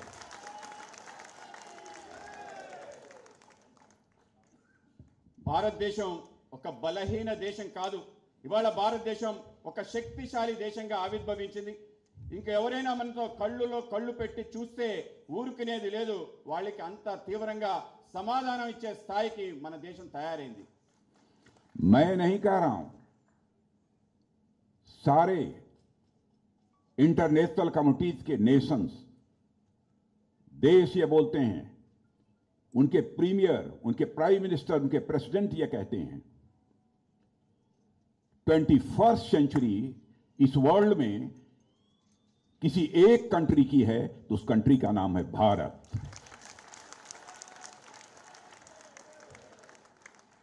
నేను చెప్పడం కాదు, అనేక మంది దేశాధ్యక్షులు, అనేక మంది దేశ ప్రధానులు, అన్ని రకాల ప్రపంచ స్థాయి కమిటీలు ఇవాళ 21వ శతాబ్దం ఎవరిది అంటే 21వ శతాబ్దం భారతదేశాన్ని చెప్పి అందరూ ముక్త కంఠంగా చెప్తున్నారు. अभी पुरेंद्रश्वरी जी बतला रही थी इकोनॉमी के बारे में. भारत में जिस समय हम लोगों की गवर्नमेंट बनी 2014 में, तो उस समय सारी दुनिया में इकोनॉमी की साइज के मामले में हम 11th पोजीशन पर थे, 11वें स्थान पर थे. अब हम जंप लेकर 5वें पर आ गए हैं, 5th पोजीशन में आ गए हैं. और मैं नहीं कह रहा हूं, सारी दुनिया की financial firms, highly reputed financial firms, वह कहती हैं कि वह दिन दूर नहीं है कि 2027 प्रारंभ होते ही होते भारत दुनिया की इकोनॉमी के मामले में टॉप 3 कंट्रीज में आकर खड़ा हो जाएगा. ఇందాక పురంధరేశ్వరి గారు ఆర్థిక విషయాలు చెప్పడం జరిగింది. 2014లో భారతదేశం ప్రపంచ స్థాయిలో ఆర్థికంగా 11వ స్థానంలో ఉండేది. ఇవాళ మనందరం గమనిస్తున్నాం, భారతదేశం ఇవాళ 5వ స్థానానికి ఆర్థిక శక్తిగా ప్రపంచంలో ఇవాళ నిలబడింది. ఇది నేను చెప్పడం లేదు, ఇది అనేక రకాల ఆర్థిక మండలు, ప్రపంచ స్థాయి ఆర్థిక మండలు చెప్పడం జరిగింది. రాబో కాలంలో భారతదేశం 3వ ఆర్థిక శక్తిగా ఎదగటం తథ్యం అని చెప్పి వాళ్ళందరూ కూడా చెప్తున్నారు. वैसे बहुत सारे फाइनेंशियल फर्म्स ये कहते हैं कि 2070 आते आते भारत की इकोनॉमी की साइज दुनिया के सभी देशों से अधिक हो जाएगी. वह कहते हैं, फाइनेंशियल फर्म्स कहते हैं. लेकिन हम लोगों की यह कोशिश है, जिस तरीके से भारत आगे बढ़ रहा है, कि 2047 आते आते हम एक डेवलप्ड कंट्रीज में के रूप में इमर्ज होकर हम खड़े हो जाएं. कोशिश तो हमारी यही होगी कि 2047 आते आते हम एक बहुत बड़ी इकॉनमी बन जाएं, बहुत बड़ी इकॉनमी. लेकिन मैं दावे के साथ नहीं कह सकता हूं, लेकिन प्रयत्न हम लोगों का यही है. అనేక మంది ఆర్థిక నిపుణులు, ఆర్థిక సంఘాలు ఏవైతే ఉన్నాయో, రాబో కాలంలో భారతదేశం ప్రపంచ స్థాయి ఆర్థిక శక్తిగా ఎదుగుతుంది. 2047 కల్లా మనం అనుకునే లక్ష్యం ఏదైతే ఉందో అభివృద్ధి చెందిన భారతదేశంగా ఆవిర్భవించాలని చెప్పి ఆ విధంగా ఆవిర్భవిస్తుంది. 2047 కల్లా ప్రపంచంలో ఆ స్థాయి ఆర్థిక శక్తిగా అవ్వడానికి అన్ని రకాల ప్రయత్నాలు కూడా చేస్తున్నాం. मेरे साथियों, करंट अकाउंट डेफिसिट के मामले में चाहे दुनिया की डेवलप्ड कंट्री यूएस हो अथवा अन्य बहुत सारी जो कंट्रीज हैं, यूके हो सकता है, यूरोपियन कंट्रीज हो सकती हैं, करंट अकाउंट डेफिसिट के क्राइसिस से गुजर रही हैं, करंट अकाउंट डेफिसिट की क्राइसिस से गुजर रही हैं। और करंट अकाउंट डेफिसिट को कम करने के लिए वो फॉरेन इन्वेस्टर से और अपनी कंट्री के इन्वेस्टर से बराबर रिक्वेस्ट करती हैं कि इन्वेस्ट करो ताकि हमारी करंट अकाउंट डेफिसिट कम हो जाए, समाप्त हो जाए। लेकिन दुनिया की एकमेव कंट्री भारत है जिसने अपने करंट अकाउंट डेफिसिट को पूरी तरह से कंट्रोल करने में कामयाबी हासिल की है। ప్రపంచంలో ఇవాళ కరెంట్ అకౌంట్ డెఫిసిట్ ఏదైతే ఉందో దాంతో అన్ని రకాల దేశాలు కూడా ఇబ్బంది పడుతున్నాయి. యూరోప్లో, అమెరికాలో దేశాలు ఇవాళ అతలాకుతలం అవుతున్నాయి. ఈ యొక్క ఏదైతే లోటు కారణంగా ప్రపంచంలో భారతదేశం ఒకటే తన యొక్క ఏదైతే ఆర్థిక లోటుని నియంత్రణలో పెట్టగలిగింది, అలాగే నియంత్రణతో పెడుతూ ఆర్థికంగా ముందుకెళ్ళింది. ఆ విధంగా ప్రపంచ స్థాయి ఆర్థిక శక్తిగా ఎదగడానికి సన్నాహం చేస్తుంది. हमारे प्राइम मिनिस्टर का स्टेचर इंटरनेशनल कम्युनिटी में कितना बढ़ा है, अब एक दो घटना आपके सामने मैं रखना चाहूंगा। रशिया और यूक्रेन का वार चल रहा था। हमारे बहुत सारे इंडियन स्टूडेंट्स यूक्रेन में मेडिकल और इंजीनियरिंग की एजुकेशन लेते हैं, शिक्षा लेते हैं वहां पर।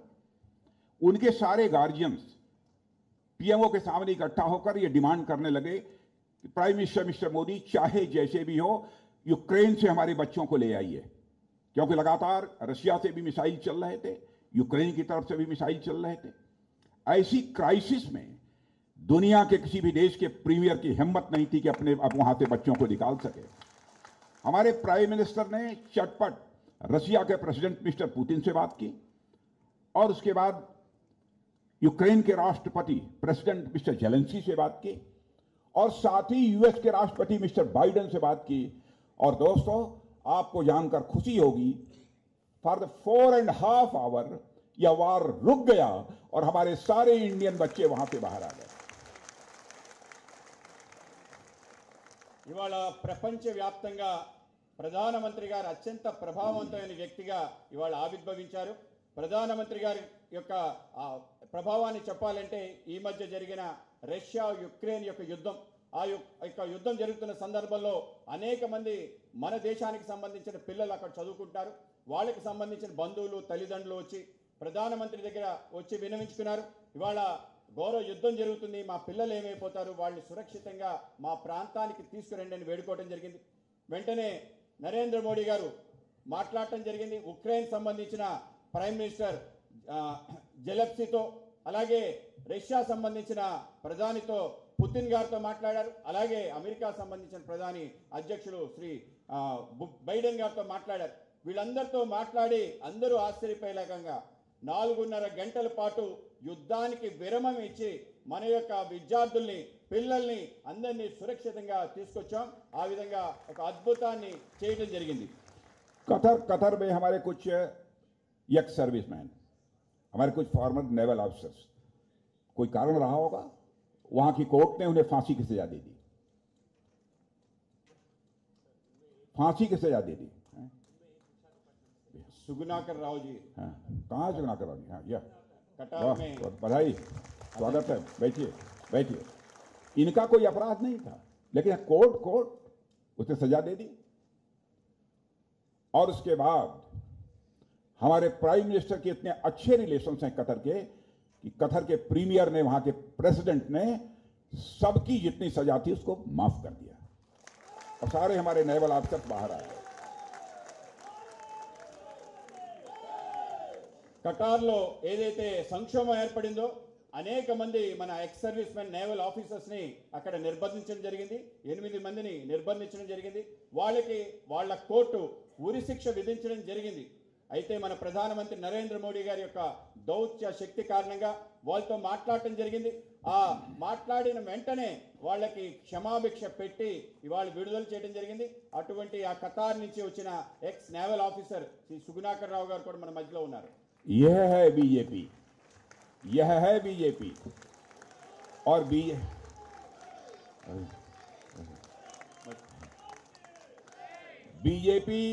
बीजेपी और नॉन बीजेपी जो गवर्नमेंट्स होती हैं उनमें बेसिक डिफरेंसेस क्या होते हैं. यदि मैं इसको बतलाना शुरू कर दूं कम से कम 2 घंटे मैं बोलूंगा, लेकिन मैं जानता हूं इतनी देर परेशान आप लोगों को नहीं करूंगा. अब अंतर क्या है, पॉलिसी जो बनाती हैं बहुत सारी गवर्नमेंट्स वह शॉर्ट टर्म के लिए पॉलिटिक्स बनाती हैं ताकि अगला चुनाव होने वाला है, ताकि हम ऐसी पॉलिसी बनाएं ताकि शॉर्ट टर्म गेन हो जाए हमको और हमको अगले चुनाव में उसकी बेनिफिट मिल जाए. यानी शॉर्ट टर्मिज्म पर वह विश्वास करती है. लॉन्ग टर्मिज्म में वह मानती हैं कि यदि हम जो प्रोजेक्ट प्रारंभ करने जा रहे हैं, कोई काम प्रारंभ करने जा रहे हैं, उसकी बेनिफिट आफ्टर 10 ईयर 15 ईयर मिलेगी तो हमको वोट का लाभ नहीं होगा, हमको वोट लोगों का प्राप्त नहीं होगा. लेकिन भारतीय जनता पार्टी और हमारे prime minister mister Modi ji बहनों भाइयों शॉर्ट टर्मिज्म पर विश्वास नहीं करते बल्कि लॉन्ग टर्मिज्म पर विश्वास रखते हैं, ताकि हमको प्लान करना चाहिए, वही प्लानिंग करनी चाहिए जो देश के लिए बेनिफिशियल हो और देश का स्टेचर जो है दुनिया के नजरों में बढ़ा सके. అదే భారతీయ జనతా పార్టీ మిగతా పార్టీలు మధ్య వ్యత్యాసం చెప్పాలంటే నాకు 2 గంటల పైగా సమయం పడుతుంది, అంత సమయం లేదు. కానీ మీకు తప్పనిసరిగా చెప్పాల్సింది భారతీయ జనతా పార్టీ స్వల్పకాలిక ప్రయోజనాలు కాకుండా దీర్ఘకాలిక ప్రయోజనాలు ఏవైతే ఉన్నాయో వాటిని దృష్టిలో పెట్టుకొని జరుగుతుంది. 10 సంవత్సరాల తర్వాత ఇది భారతదేశానికి లాభం అవుతుంది, దీని కారణంగా ఓట్లు రావు అన్నా కూడా ప్రధానమంత్రి గారు ఆ యొక్క స్వల్పకాలిక ప్రయోజనాలు కాకుండా దీర్ఘకాలిక ప్రయోజనాల పైన మనం దృష్టి పెట్టాలి, మేము దేశాన్ని నిర్మించడం కోసం మనం పనిచేస్తున్నాం కనుక ఆ విధంగా ఆలోచన చేయాలని చెప్పి నరేంద్ర మోడీ గారు చెప్తున్నారు. क्विक आउटकम पर फोकस करना ही यह शॉर्ट टर्मिज्म है. और इन कारणों से मैं समझता हूं मेजर रिफॉर्म्स जो करने चाहिए, मेजर रिफॉर्म्स जो कंट्री के इंटरेस्ट में, वह प्रायः गवर्नमेंट्स नहीं करती हैं. किसमें लंबा समय लगेगा, पता नहीं हमारी गवर्नमेंट रहेगी कि नहीं है, हम अगला चुनाव में हमको इसको बेनिफिट मिलेगी कि नहीं है, इन सब सारी चीजों को सोचती हैं. लेकिन जैसा मैंने कहा ना कि हमारे प्राइम मिनिस्टर पॉलिटिक्स करते हैं, केवल गवर्नमेंट बनाने के लिए पॉलिटिक्स नहीं करते बल्कि देश बनाने के लिए पॉलिटिक्स करते हैं. इसलिए वह शॉर्ट टर्मिज्म पर नहीं, जरूरत पड़ती है तो लॉन्ग टर्मिज्म पर विश्वास करते हैं. भले ही हमको क्विक रिस्पांस न मिले, लेकिन भविष्य में यदि अच्छा रिस्पांस मिलेगा तब वह पॉलिसी बनाएंगे. इस कॉन्फिडेंस के साथ, इस करेज के साथ हमारे प्राइम मिनिस्टर काम करते हैं. తొందరగా ప్రయోజనం పొందాలి, షార్ట్ టర్మ్ గెయిన్ పొందాలి అని చెప్పి ఆలోచన చేయకుండా దీర్ఘకాలికంగా మనకి అవకాశాలు కలగాలి అని చెప్పి ఆ విధంగా ఆలోచన చేసి ప్రభుత్వాన్ని ఏర్పాటు చేయడం కాదు, దేశాన్ని నిర్మాణం చేయాలి అని చెప్పి ఆలోచనతో అటువంటి ఒక దీర్ఘకాలిక ప్రయోజనానికి సంబంధించిన అంశాలతో ముందుకెళ్తాం. ఆ విధంగా సమర్థవంతంగా ఈ దేశాన్ని నరేంద్ర మోడీ గారు ముందుకు తీసుకెళ్తున్నారు. अब जैसे मैं जीएसटी का उदाहरण देना चाहता हूं, जीएसटी को लेकर इतनी ह्यू क्राई सारी कंट्री में हमारे जो व्यापारियों को कहा गया कि इससे तो बिल्कुल सारा तुम्हारा ट्रेड, तुम्हारा बिजनेस सब बर्बाद हो जाएगा. मैं मानता हूं कि प्रारंभ में हमारे व्यापारी भाइयों को थोड़ी कठिनाई हुई, इसमें कहीं दो मत नहीं है. लेकिन आज जीएसटी का कलेक्शन इतना बढ़ा है जो कि हमारी इकोनॉमी को बूस्ट करने में एक मेजर रोल वह प्ले कर रहा है. और आज व्यापारी भी कहते हैं कि नहीं, जीएसटी लागू जो किया गवर्नमेंट ने वह ठीक किया. कि हमारी एक लॉन्ग टर्म प्लानिंग थी जिसको कि हमारे प्राइम मिनिस्टर ने अडॉप्ट किया, लागू किया और उसके कारण ऐसा हुआ. डिजिटाइजेशन, बहुत सारी दुनिया की गवर्नमेंट डिजिटाइजेशन में वो करने से हिचकती रहती है. इसके रिजल्ट्स क्या आएंगे, इसके प्रॉस कॉन्स क्या होंगे, इन सब सारी चीजों को लेके. लेकिन आज कम ही समय में हम लोगों ने डिजिटाइजेशन को यह रिस्क उठाकर प्रारंभ किया इस देश में और जितना बड़ा डिजिटल इंफ्रास्ट्रक्चर भारत में खड़ा हो गया है, दुनिया के किसी भी देश में इतना बड़ा डिजिटल इंफ्रास्ट्रक्चर नहीं। జిఎస్టీ వస్తు సేవ పన్ను ఏదైతే ఉందో దేశంలో అమలు చేసే సమయంలో అనేక మంది అనేక రకాలుగా మాట్లాడటం జరిగింది. ఇది అమలు చేస్తే మనం చాలా నష్టపోతాం, అనేక రకాల గందరగోళ పరిస్థితికి ఏర్పడుతుందని చెప్పి అనేక మంది మాట్లాడటం జరిగింది. కానీ ఎప్పుడైతే జిఎస్టీ రెజిమ్ ప్రారంభమైందో మనం చూస్తాం, ఇవాళ ప్రపంచంలోనే ఇంత అంటే ఇండైరెక్ట్ ట్యాక్సెస్ లో ఇంత నిధులు రావటం ఏదైతుందో అద్భుతం జరగటం జరిగింది. ఆ విధంగా దీర్ఘకాల ప్రయోజనాలు ఆలోచన చేసి జిఎస్టీని అమలు చేయడం జరిగింది. ఇవాళ అందరూ ఆర్థిక శాస్త్రవేత్తలు చెప్తున్నారు ఇది చాలా మంచి పని, ఈ దేశానికి ముందుకు తీసుకెళ్లే పని అని చెప్పి అందరూ తెలియజేస్తున్నారు. అలాగే డిజిటలైజేషన్ పెద్ద ఎత్తున దీనిపైన ప్రపంచ దేశాలు కూడా భయపడుతుంటాయి. దీనివల్ల లాభం నష్టం అన్ని కూడా బేరీ చేసుకుంటుంటారు. కానీ కొద్ది సమయంలోనే మనం డిజిటలైజేషన్ చేసి ఇవాళ ప్రపంచంలో 1వ స్థానానికి భారతదేశం డిజిటల్ ఎకానమీలో ఉందని చెప్పడానికి గర్వపడుతున్నాను. और आपको जानकर खुशी होगी, यूपीआई को आप जान रहे होंगे, इसको इस समय ग्लोबल एक्सेप्टेंस प्राप्त हो रही है. यूपीआई भारत ने बनाया और इसको ग्लोबल एक्सेप्टेंस प्राप्त हो रही है. यानी अब धीरे धीरे कई मामलों में भारत इस इंटरनेशनल कम्युनिटी में लीड करने की स्थिति में पहुंच गया है. మీకు తెలుసు ఏదైతే యూపీఐ పేమెంట్స్ ఏదైతే ఉన్నాయో అది మనం ప్రారంభించడం జరిగింది. ఇవాళ ప్రపంచంలో మనం నెంబర్ 1 స్థానానికి వచ్చాం. యూపీఐ సంబంధించిన ఏవైతే ట్రాన్సాక్షన్ జరుగుతుందో దాంట్లో మన ప్రపంచంలో నెంబర్ 1 ఉన్నాం. हमारा विजन क्लियर है, नेक्स्ट जनरेशन इंफ्रास्ट्रक्चर बिल्टअप करना, जो आगे आने वाली पीढ़ी के लिए काम दे सके, उसके लिए उपयोगी हो सके ऐसा इंफ्रास्ट्रक्चर बिल्डअप करना, यह हमारा उद्देश्य है. हम केवल चुनावी सफलता हासिल करने के लिए, चुनावी कामयाबी हासिल करने के लिए हम गवर्नमेंट नहीं चलाते हैं, हम देश बनाने के लिए गवर्नमेंट चलाते हैं. और वैसे बहुत सारे रिफॉर्म्स हम लोगों ने किए हैं. एजुकेशन के क्षेत्र में किया है, हेल्थ में किया है. आपको जानकर आश्चर्य होगा कि 9 वर्षों के अंदर 400 यूनिवर्सिटी नई खुल गई. आईआईटी, आईआईएम्स, 7 आईआईटी, 7 आईआईएम्स खुल गए. और मैं आपको कॉन्फिडेंस के साथ मैं कह सकता हूं कि एक दिन वह आएगा आगामी 5 to 7 ईयर्स में कि इस देश का शायद ही कोई डिस्ट्रिक्ट से बचे जहां पर कोई न कोई मेडिकल कॉलेज न हो. మన ఆలోచన రాబో తరానికి సంబంధించిన వాళ్ళ యొక్క ప్రయోజనం కోసం ఆలోచన చేస్తాం. ఆ విధంగానే మనం ఆలోచన చేస్తాం. అనేక రకాల విషయాలు మనం ముందుకు తీసుకెళ్ళడం జరిగింది. ఎన్నికల కోసం కానీ ప్రభుత్వం ఏర్పాటు చేయడం కోసం ఆలోచన చేయలేదు. విద్యారంగంలో కానీ వైద్య రంగంలో కానీ మనం అద్భుతాలు సృష్టించడం జరిగింది. విద్యారంగంలో సుమారు 400 విశ్వవిద్యాలయాలు దేశవ్యాప్తంగా మనం ఏర్పాటు చేయడం జరిగింది. ఐఐటీలు 7, ఐఐఎంలు 7.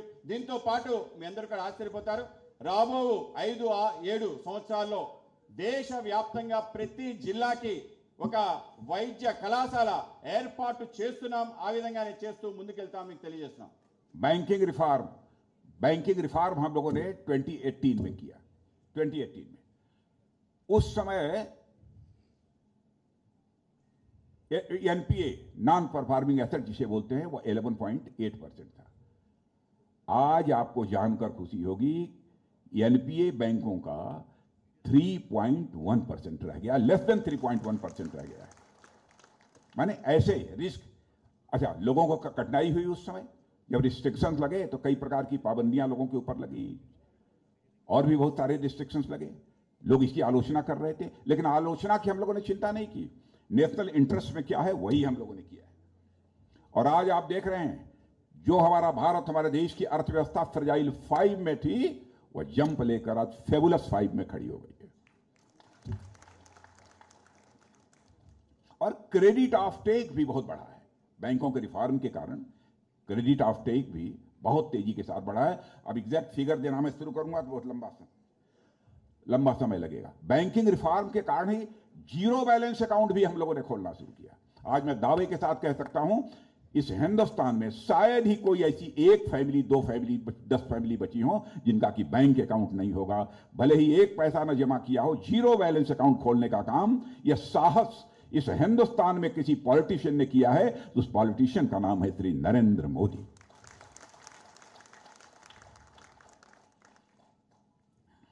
బ్యాంకింగ్ సంస్కరణలు 2018లో మేము తీసుకురావడం జరిగింది. ఏవైతే 2018లో మన దగ్గర ఏవైతే నాన్ పెర్ఫార్మింగ్ అసెట్స్ ఏవైతే ఆస్తులు ఉన్నాయో అవి తీవ్ర స్థాయిలో ఉండేవి, సుమారు 14% ఉండేవి. ఇవాళ మీకు చెప్తున్నాను, అది 3.1% దిగువన తీసుకురావటం ఏదైతే ఉందో అది గొప్ప విజయంగా చెప్తున్నాను. ఇది తీసుకొచ్చే క్రమంలో అనేక రకాల ఏవైతే ఆంక్షలు కానీ ఇబ్బందులు కానీ పెట్టడం జరిగింది. దాని కారణంగా అనేక మంది ఇబ్బంది పడ్డ వాస్తవమే. కానీ ఇబ్బంది పడినా కూడా వాళ్ళ కోసం కాకుండా దేశ ప్రయోజనాల కోసం, దేశానికి సంబంధించిన ఆస్తుల్ని కాపాడడం కోసం మేము అడుగులు వేయటం జరిగింది. ఆ విధంగా వేయటం కారణంగా మనం 2014 ముందు మనం ఒక బలహీనమైన ఆర్థిక శక్తుల్లో 5వ స్థానంలో ఉండేవాళ్ళం. ఇవాళ మీకు చెప్తున్నాను, ప్రపంచంలో అగ్రగామి ఆర్థిక శక్తుల్లో ఫ్యాబులస్ 5లో భారతదేశం ఉందని చెప్పి మనందరూ కూడా గర్వపడాలి. ఇవాళ క్రెడిట్ ఏదైతే ఉందో, ఏవైతే అప్పులు ఇస్తున్నామో, ఏవైతే ప్రజలకి అప్పులు ఇవ్వటంలో కూడా మన అత్యంత ముందు స్థాయికి వెళ్ళటం జరిగింది. అలాగే ఈ యొక్క బ్యాంకింగ్ సంస్కరణల కారణంగా జీరో బ్యాలెన్స్ అకౌంట్ ఏదైతే ఉందో దేశవ్యాప్తంగా ప్రతి పౌరుడి దగ్గర కూడా ఇవాళ జీరో బ్యాలెన్స్ ఉంది. కేవలం 5% మాత్రం ఇంకా ఉండకపోవచ్చు అంటున్నాను, కానీ అందరికీ కూడా జీరో బ్యాలెన్స్ అకౌంట్ రావటం జరిగింది.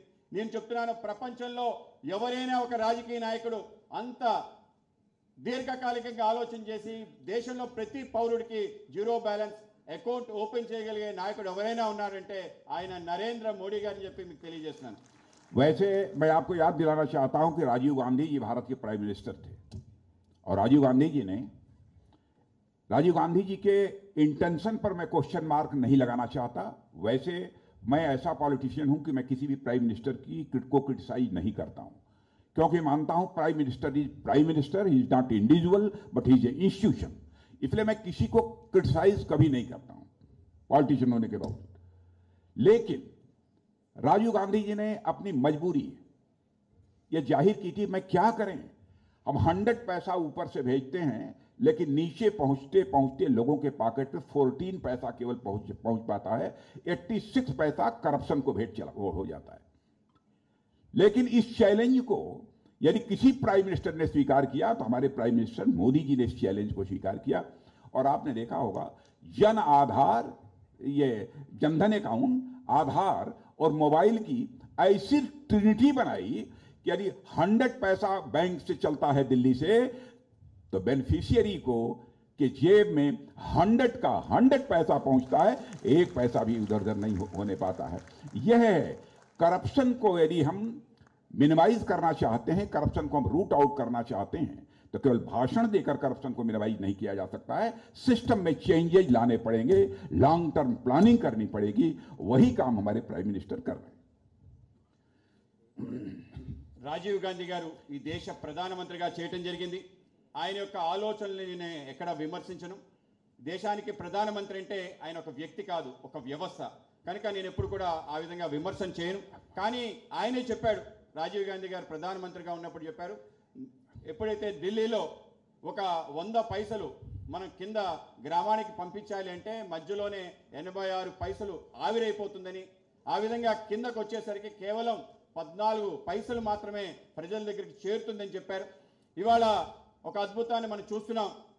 Zero balance Jan Dhan account, Aadhaar card, అలాగే మొబైల్ ఫోను, ఈ మూడింటిని అనుసంధానం చేసి జామ్ అనే త్రిమూర్తుల్ని ఏదైతే మనం ఆవిష్కరించామో దీని కారణంగా 100 పైసలు అక్కడిస్తే నేరుగా లబ్ధిదారుడికి ఆ 100 పైసలు చేరే విధంగా అవినీతి రహితంగా ఒక వ్యవస్థని నిర్మాణం చేస్తామని మనం గమనించాలి.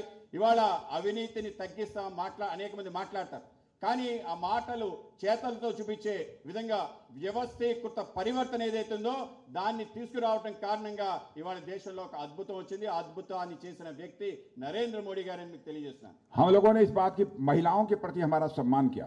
33% रिजर्वेशन जो हम लोगों ने पार्लियामेंट में दिया है, असेंबली में दिया है, वो तो आपको जानकारी है, उसकी मैं चर्चा नहीं करूंगा.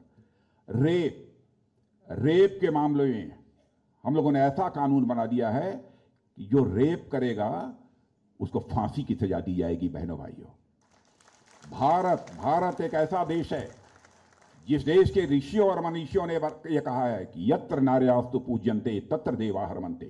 जहां नारियों की पूजा होती है वहीं देवता रमण करते हैं, वह देश है तो केवल भारत देश है। रेप करने वाले को फांसी की सजा दी जाए।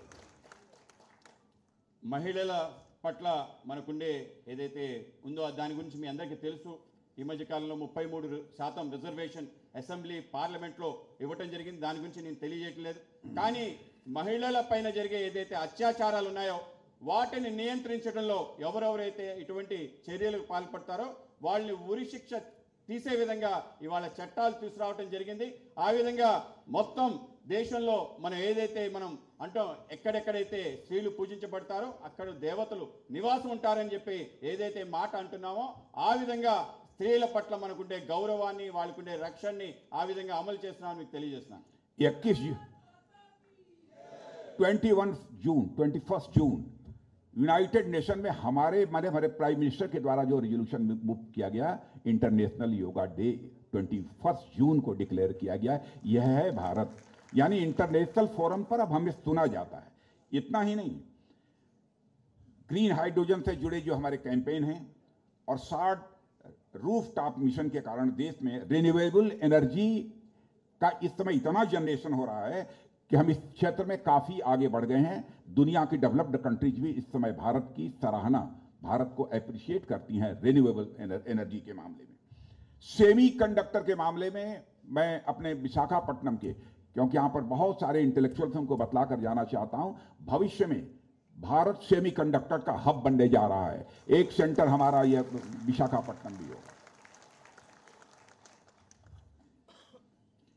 21 జూన్ ఏదైతే ఉందో మనందరికీ తెలుసు, యునైటెడ్ నేషన్స్లో ఒక తీర్మానాన్ని ప్రవేశపెట్టడం జరిగింది నరేంద్ర మోడీ గారి ఆధ్వర్యంలో.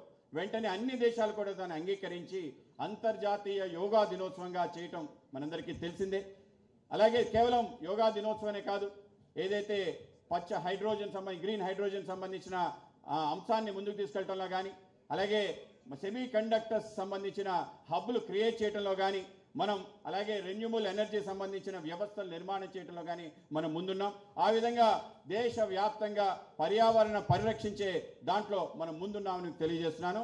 అటువంటి అంశం విశాఖపట్నంలో కూడా జరగబోతుంది. ఇక్కడ కూడా గ్రీన్ హైడ్రోజన్ సంబంధించిన హబ్ త్వరలో నిర్మాణం కాబోతుంది. हमारे ऊपर एलिगेशन है कि हम लोग कम्युनल पॉलिटिकल पार्टी हैं। मोस्ट सेकुलर पॉलिटिकल पार्टी इस कंट्री की यदि कोई है, इस वर्ल्ड की कोई है, दैट इज बीजेपी। सारी दुनिया समझती है, मुस्लिम कंट्री इस ग्राउंड रियलिटी को समझती हैं। इसीलिए अरब के 5 कंट्रीज ने हमारे प्राइम मिनिस्टर को उनका जो सबसे बड़ा सम्मान उनकी कंट्री का होता है, वह सम्मान भारत के प्राइम मिनिस्टर नरेंद्र मोदी को दिया है। और यहां के लोग छोटी पॉलिटिक्स करते हैं और हमारे ऊपर कम्युनिज्म का आरोप लगाते हैं। बहनों भाइयों, मैं समझता हूं कि हमारे इन पॉलिटिकल अपोनेंट्स जो हताश हो चुके हैं, निराश हो चुके हैं, उनकी कॉन्स्पिरेसी है। మన ఆలోచన భారతీయ జనతా పార్టీ మీద పెద్ద ఆరోపణ ఏదైతే ఉందో, ఇల్లు మతతత్వాన్ని రెచ్చగొడతారని చెప్పి. ఇవాళ మీ అందరికీ చెప్తున్నాను, ప్రపంచంలో ఏదైనా లౌకిక పార్టీ ఉందంటే ఇది భారతీయ జనతా పార్టీ. కనుకనే ఏవైతే ముస్లిం దేశాలు ఉన్నాయో, గల్ఫ్ సంబంధించిన 5 దేశాలు, వాళ్ళ దేశానికి సంబంధించిన అత్యంత గౌరవమైన బిరుదు ఏదైతే ఉంటుందో ఆ బిరుదులు నరేంద్ర మోడీ గారికి ఇచ్చి ఆయన గౌరవించారు. ఇవాళ ప్రతిపక్ష పార్టీలు పనికిరాని పార్టీలుగా మారి భారతీయ జనతా పార్టీ ఒక మతతత్వ పార్టీ అని చెప్పి వాళ్ళు మాట్లాడుతున్నారు. నిజమైన లౌకిక పార్టీ భారతీయ జనతా పార్టీ, ఇది ప్రపంచం అంతా కూడా గుర్తిస్తుంది. करते क्या थे, उनसे ऑयल लेते थे, पेट्रोल डीजल लेते थे और यहां से उसके बदले में लेबर भेजते थे, भारत से लेबर भेजते थे। यह काम था उस समय की कांग्रेस की सरकार का। भारत ने यह सिनेरियो को पूरी तरह से बदल दिया है हमारी गवर्नमेंट ने। बहनों भाई, अब ऐसी स्थिति नहीं है और मैं मानता हूं कि दुनिया के देशों के साथ, चाहे ट्रेड हो, टेक्नोलॉजी हो, टूरिज्म हो, हर मामले में हमारे अब संबंध पहले के कंपैरिजन में काफी बेहतर होते जा रहे हैं, लगातार बेहतर होते जा रहे हैं। इसलिए मैं कांग्रेस के बारे में कहना चाहता हूं, कांग्रेस यह अस्थिरता की, अनस्टेबिलिटी की जननी है, माने मां है। कांग्रेस परिवारवाद की जननी है। जननी का मतलब do you understand the meaning of the gender? माँ, माँ तेलुगु में क्या कहते हैं माँ को? अम्मा। मम्मा। माने कांग्रेस अनस्टेबिलिटी की अम्मा है, कांग्रेस परिवारवाद की अम्मा है, कांग्रेस भ्रष्टाचार की अम्मा है, कांग्रेस अपीजमेंट यानी तुष्टीकरण की अम्मा है। कांग्रेस एक समय ये हिंदुस्तान एरोनॉटिक्स लिमिटेड का नाम सुना होगा ना, ये समाप्त करने जा रहे थे और इनकी यह कोशिश थी कि राफेल न आए, इनकी कोशिश ये भी थी। और आज तो आप जानते हैं कि हिंदुस्तान एरोनॉटिक्स लिमिटेड ये इस समय धूमधाम के साथ काम कर रहा है। सबसे बड़ी बात मैं जिसकी ओर आपका ध्यान आकर्षित कराना चाहता हूं, केवल इसी हमारे सेंटेंस को आप ट्रांसलेट करिएगा, पहले को छोड़ दीजिए। एयर स्ट्राइक हुई, सर्जिकल स्ट्राइक हुई। मुझे याद है उस समय मैं होम मिनिस्टर था इस कंट्री का, प्राइम मिनिस्टर ने बुलाया, हम 2-3 लोग प्राइम मिनिस्टर के साथ बैठे, गजब का करेज का परिचय दिया था प्राइम मिनिस्टर ने। मैं उनको सुझाव दे रहा था, कुछ एनएसए बैठे थे, सब लोग बैठे थे, कुछ तरह तरह के सुझाव दे रहे थे, यह करिए यह करिए यह करिए पाकिस्तान के खिलाफ। चटपट फैसला कर लिया 10 मिनट के अंदर। और उसके बाद आपने देखा कि हमारे सेना के जवान बॉर्डर के इस पार नहीं, बॉर्डर के उस पार जाकर आतंकवादियों का सफाया करने में पूरी तरह से कामयाब रहे। यह है हमारा भारत। और ये कांग्रेस के लोग ये सर्टिफिकेट मांगते हैं, ये दिखाइए कहां मारा। हमारे सेना के जवानों के शौर्य और पराक्रम पर, उनकी ब्रेवरी पर क्वेश्चन मार्क लगाते हैं। मैं देश की जनता से कहना चाहता हूं, इस कांग्रेस को किसी भी सूरत में माफ नहीं किया जाना चाहिए मेरे बहनों भाइयों।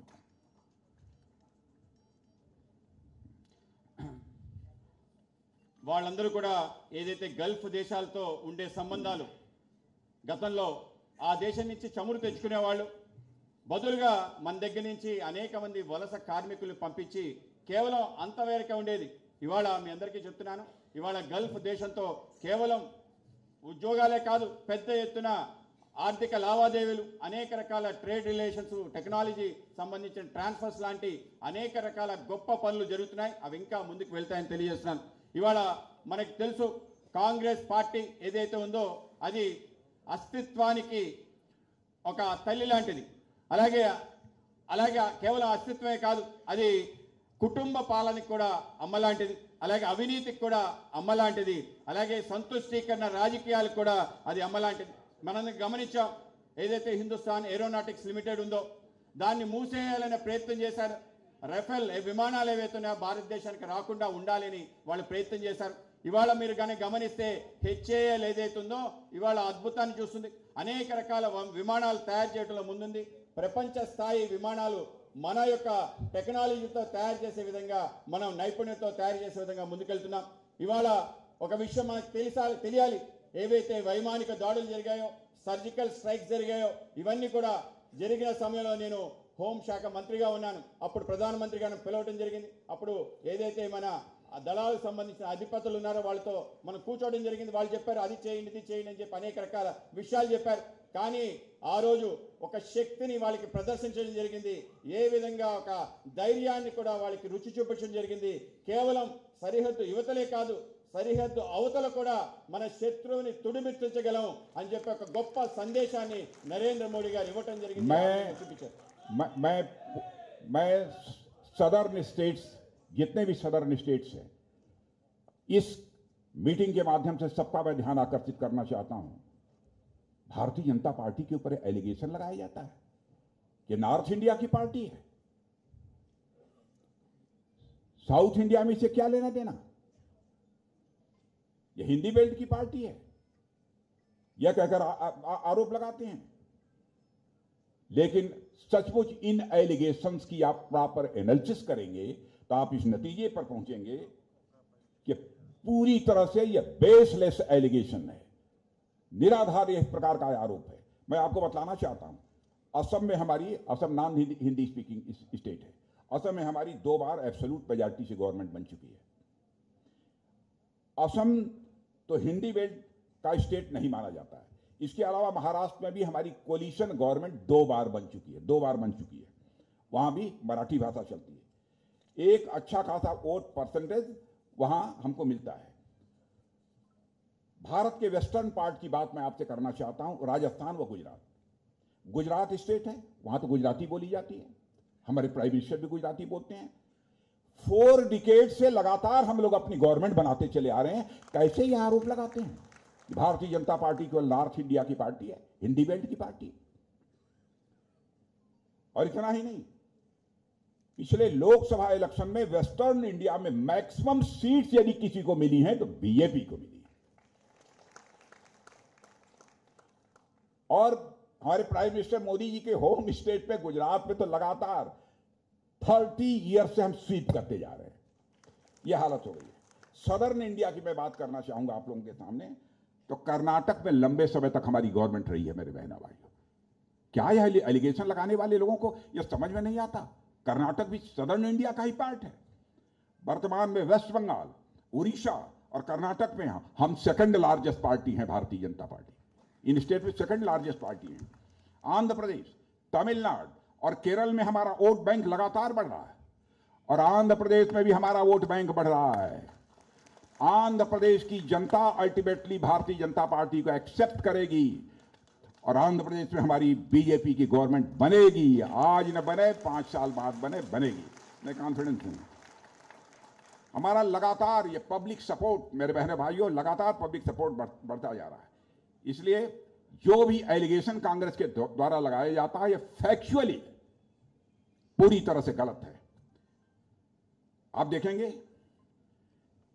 कई ऐसे, कर्नाटक में कन्नड़ लैंग्वेज बोली जाती है, उड़ीसा में उड़िया लैंग्वेज बोली जाती है, वेस्ट बंगाल में बंगला बोली जाती है। इसलिए एलिगेशन तो पूरी तरह से बेसलेस है, इसमें कहीं दो राय नहीं है। नैरो पॉलिटिकल गेन्स के लिए, इमीडिएट इलेक्टोरल बेनिफिट के लिए यह लोग बीजेपी को डिस्क्रेडिट करने की बराबर कोशिश करते हैं। भारत की नेशनल इंटीग्रिटी पर भी एक क्वेश्चन मार्क लगाते हैं, नॉर्थ और साउथ का डिवीजन करके। बीजेपी पर एलिगेशन लगाने वाले के चक्कर में यदि हिंदी स्पीकिंग बेल्ट के लोगों और नॉन हिंदी स्पीकिंग लोगों के बीच में एनिमोसिटी हो, एक दूसरे के खिलाफ नफरत हो, तो भी यह लोग इस बात की चिंता नहीं करते हैं। इन्हें चाहे जैसे भी गवर्नमेंट बनने चाहिए, भले ही यह देश टूट जाए। इसलिए इस प्रकार की बातें यह करते हैं। यह बेहद इनएप्रोप्रिएट पॉलिटिक्स है बहनों भाइयों। और मैं आप कहता हूं, आप लोगों के द्वारा इसकी क्रिटिसिज्म होनी चाहिए। जो नॉर्थ और साउथ में इस कंट्री को डिवाइड करने की बात करते हैं, आपके द्वारा इसका क्रिटिसिज्म होना चाहिए। और मैं एक और पर्सपेक्टिव मैं आपके सामने यहां पर रखना चाहूंगा। जनरली ऐसा कहा जाता है साउथ इंडिया नॉर्थ इंडिया के कंपैरिजन में काफी प्रॉस्परस है। यह कहा जाता है, यह सच है।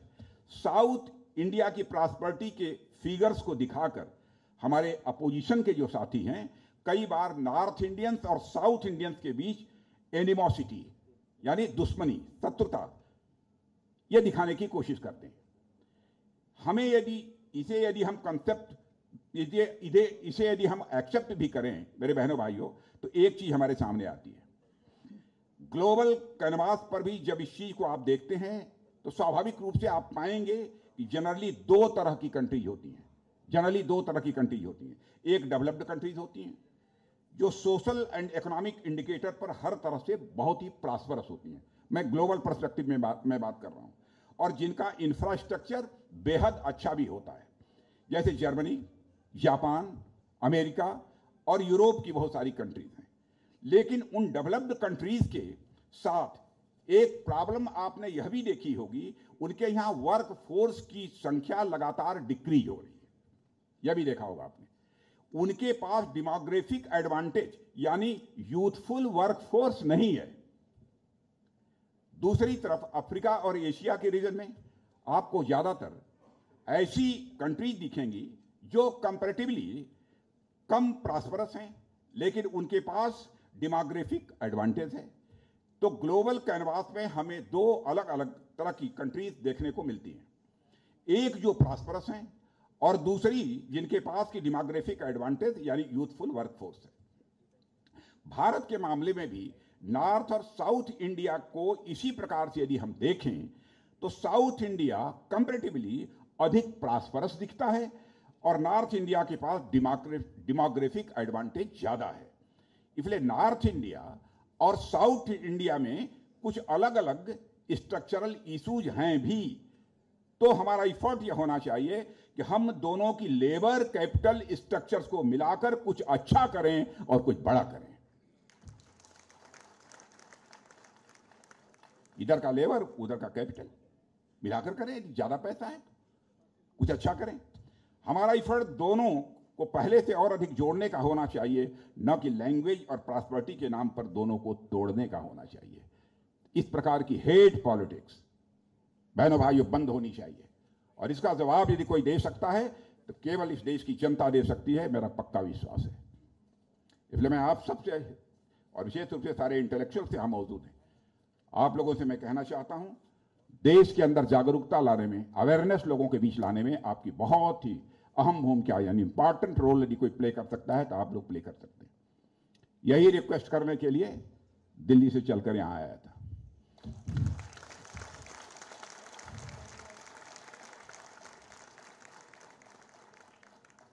और एक बार फिर से, चूंकि 5 हो गया, 1 बजे समाप्त करना था और शायद ट्रांसलेशन की जरूरत ना पड़ी होती तो और ज्यादा मैटर्स आपको मिलते। लेकिन आप सबको बहुत बहुत धन्यवाद। धन्यवाद और आप राजनाथ सिंह गाరికి। और मैं आंध्र प्रदेश के बारे में ऐसी बहुत सारी चीजें बतला सकता हूं आंध्र प्रदेश के बारे में।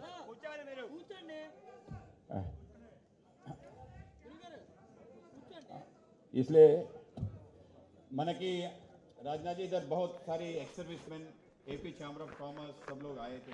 हाँ ना, मैं सारे एक्स सर्विसमैन जानते हैं। तो हमारी गवर्नमेंट का हमारे एक्स सर्विसमैन और हमारे सेना के जवानों के प्रति एक बेहद सम्मान है। हम इनकी इंटीग्रिटी पर, इनकी बहादुरी पर हमने कभी क्वेश्चन मार्क नहीं खड़ा किया। ये कांग्रेस का సరే రాజేష్ గారు, గ్రంథి రాజేష్ గారు మెమెంటో వాళ్ళని కోరుతున్నాం. అలాగే మిల్లెట్స్ సంబంధించిన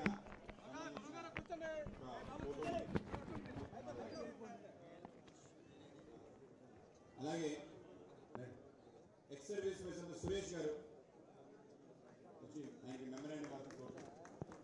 అలాగే మన ఛాంబర్ ఆఫ్ కామర్స్ సంబంధించిన సుధీర్ గారు, మురళి గారు వాళ్ళకి సంబంధించిన మెమరాండాన్ని ఇప్పుడు ధన్యవాదాలు రాము గారు చెప్పాల్సిన కోరుతాం. అలాగే చివరిగా జనగణ